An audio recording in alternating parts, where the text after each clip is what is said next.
പാലക്കാട്ടെ കോട്ടായിലേക്കാണ്. അവിടെ പോലീസുമായി തന്നെ ഇപ്പോൾ സംഘർഷത്തിലേക്ക് പോവുകയാണ് കാര്യങ്ങൾ. അവിടെ കോൺഗ്രസ് വിട്ട് CPM-ലേക്ക് പോയ നേതാവും അണികളും കോൺഗ്രസ് ഓഫീസ് ചുവപ്പ് പെയിന്റ് അടിച്ചു മാറ്റാനുള്ള ശ്രമം കോൺഗ്രസുകാർ തടയുകയായിരുന്നു. തുടർന്ന് അങ്ങോട്ടും ഇങ്ങോട്ടും മുതലായി സംഘർഷമായി പോലീസ് ഇടപെട്ടു. അവിടെയും സംഘർഷാവസ്ഥ തുടരുകയാണ്.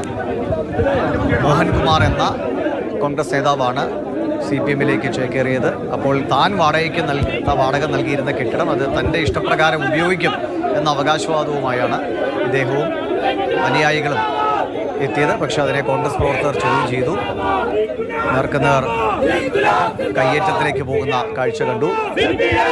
ഗോകുൽ VS ഉണ്ട്. ഗോകുൽ, ഇതിപ്പോൾ എന്താണ് സംഭവിക്കുന്നത്? എന്തെങ്കിലും പരിക്കുകൾ ഏറ്റോ? ഈ പുറത്തൊക്കെ വെച്ച് കിട്ടുന്നുണ്ടോ? നിലവിലിപ്പോഴും സംഘർഷ സാധ്യത തുടരുകയാണ്. ഇപ്പോൾ എന്താണ് നിങ്ങളുടെ ഒരു നിലപാട്? അതായത് നിങ്ങൾ വാടക നൽകുന്ന കെട്ടിടം ഇത് നിങ്ങളുടെ പാർട്ടി ഓഫീസായി എന്റെ പേരിലുള്ള ഓഫീസാണ്. മിനിഞ്ഞാന്നാണ് ഇത് എന്റെ പേരിൽ കിട്ടിയത്. അതുവരെ കോൺഗ്രസിൻ്റെതായിരുന്നു. അവർ ഞങ്ങൾ CPM-ലേക്കാണ് പറഞ്ഞ് എഴുതി തന്നൊരു ഓഫീസാണ്. എന്റെ പേരിൽ വ്യക്തിപരമായിട്ടുള്ളതാണ്. നിങ്ങളുടെ പേരിലാണ് ഇത് രജിസ്റ്റർ ചെയ്തോ? അഡ്രസ്സൊക്കെ നിങ്ങളുടെ പേരിൽ തന്നെയാണ്? എന്തോ അത് എന്റെ പേരിലാണ് എഗ്രിമെന്റ്. കോൺഗ്രസ് ഓഫീസായിരുന്നു മാറുമ്പോൾ സ്വാഭാവികമായിട്ട് അവർക്കൊരു എതിർപ്പുണ്ടാവും. ഞാൻ മണ്ഡലം പ്രസിഡന്റ് രാജിവെച്ച ശേഷം അതിന്റെ ഓണറിന്റെ അടുത്ത് സംസാരിച്ച് അവർ എഴുതി തന്ന എഗ്രിമെന്റാണ് എന്റെ പേരിലുള്ളത്. ഇതുവരെയ്ക്ക് ഇവരുടെ പേരിൽ ഇന്ത്യൻ നാഷണൽ കോൺഗ്രസിന്റെ ബിൽഡിംഗ് അല്ല ഇത്. ഇതൊരു വ്യക്തിയുടെയാണ്. ആ വ്യക്തി എന്റെ പേരിൽ തന്ന പ്രോപ്പർട്ടിയാണ്.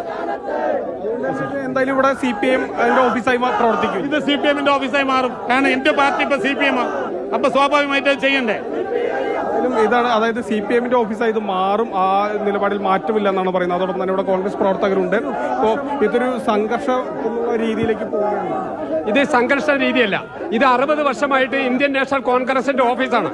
ഇവിടുത്തെ എല്ലാവർക്കും ഉണ്ട്. ഇവിടെ നിയമപരമായിട്ട് ഇയാൾ ഇന്നലെയാണ് ഇവിടുന്ന് പാർട്ടിയിൽ നിന്ന് പോയിരിക്കുന്നത്. ഇന്നലെ വരെ ഇവിടെ ഇന്ത്യൻ നാഷണൽ കോൺഗ്രസിന്റെ മണ്ഡലം പ്രസിഡന്റ് ആയിരുന്നു ഇത്രയും കാലം. ഇപ്പൊ അയാളുടെ ചില സ്വാധീനത്തിന്റെ ആവശ്യമായിട്ട് ഇടതുപക്ഷത്തിൽ കൂടെ നടക്കാൻ വേണ്ടിയിട്ട് മാത്രം പോയിട്ടുള്ളതാണ് അയാൾ. അല്ലാതെ കോൺഗ്രസിന് ചതിക്കുകയായിരുന്നു ഇത്ര കാലം നിന്നിട്ട്.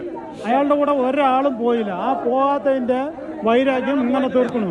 ഈ ഓഫീസിന്റെ ഓണർഷിപ്പ് അല്ലെങ്കിൽ വാടകക്കാർ മണ്ഡലം പ്രസിഡന്റ് ആയിരിക്കുമ്പോ ഈ വാങ്ങിച്ച അഗ്രിമെന്റ് ആണ് 12-ാം തീയതി. ഇയാൾ ഇന്നാണ് CPM-ൽ ചേരുന്നത്. അതെങ്ങനെ അതായത് മണ്ഡലം പ്രസിഡന്റ് ആയപ്പോഴാണ് ഇത്തരത്തിലൊരു തീരുമാനം ഉണ്ടായത്. അതുകൊണ്ട് തന്നെ അതൊരു പാർട്ടി ഓഫീസാണ്. അതൊരിക്കലും വ്യക്തിപരമായ ഒരാളുടെ പേരിലല്ല എന്നുള്ളതാണ് കോൺഗ്രസ് പ്രവർത്തകർ പറയുന്നത്. അങ്ങനെ ഇപ്പോൾ ചേരിതിരിഞ്ഞ് ഈ ഭാഗത്ത് CPM പ്രവർത്തകർ തടിച്ചുകൂടിയിട്ടുണ്ട്. അതോടൊപ്പം തന്നെ ഇപ്പുറത്ത് കോൺഗ്രസ് പ്രവർത്തകരും ഇത്തരത്തിൽ തടിച്ചുകൂടിയിട്ടുണ്ട്. ഏതായാലും ഈ ഓഫീസ് കോൺഗ്രസ് ഓഫീസ്